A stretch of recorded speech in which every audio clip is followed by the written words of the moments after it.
This is Jackie, and I'm here with JR of Less Than Jake, day 1635 for you for Warp Tour. You guys have, was it 3 years ago that you did your 365th day of Warp Tour? Are you even counting anymore? Yeah, we count every day. I think we're at 387 today, maybe. Every day counts.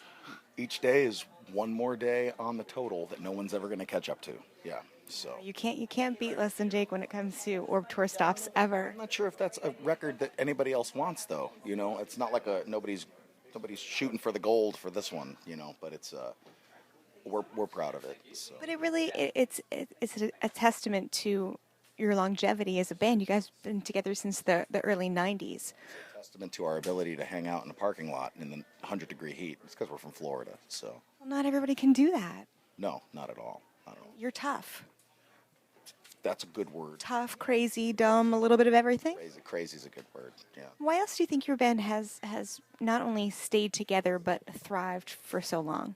Alcohol, marijuana, and the ability to talk it out. A lot of bands can't. They can't talk to each other.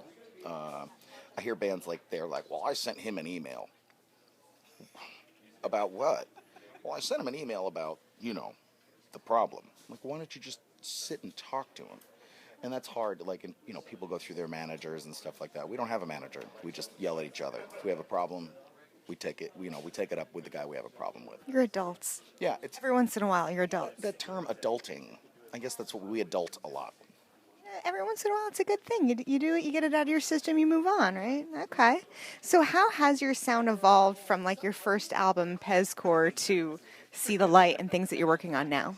I think that when we were younger, you were trying to figure out who we were, like what our sound was, and then once we figured it out, it was trying to focus on those sounds and the things that we do best while trying to push forward. And so sometimes it works, sometimes it doesn't, but I mean, that's art, that's the creation.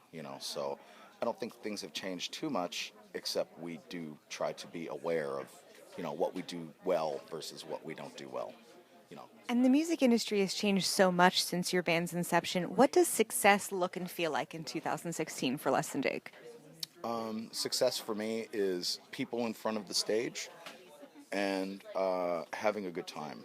And when I get the compliment, out here we get the compliments like, "I've never seen your band before," or "I just heard of you today and you were the best band here."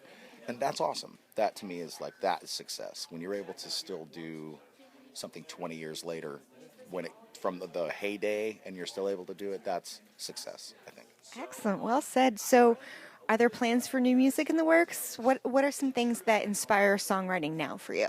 Yes, there are new music songs that we're working on. I don't think they're ever going to get us to stop writing songs, Good. being creative.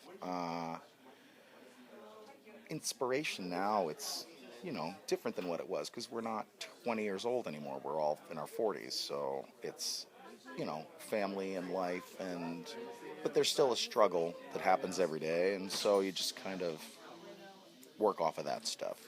And so, how are those topics still relatable, and you make them relatable for the next generation that you're playing to? Well, I think there's, like I said, the life struggle of acceptance, and I think, a lot of our stuff is based on coming from a boring place and, trying to make the best of it and seeing the light at the end of the tunnel, and so I think that is, crosses generations. It's not just, one specific thing, and everybody feels that frustration. If you're 60 years old or you're 6 years old, you'll feel that life frustration lay down on you, and so that's kind of what we try to focus on, you know. Well said. So, over the years, you guys have worked with a variety of charities. In the Key of Change, we merge music with the social causes and charities that bands support. How have you helped raise money for Florida band programs and things like that? We don't specifically stay within just the state of Florida. I live in Connecticut, and when my father passed away 4 years ago, we had started a golf tournament in his name, and so we give out scholarships. And as of this year, we've given out over 20 scholarships, over like $15,000 worth of awards, and that's exciting for me.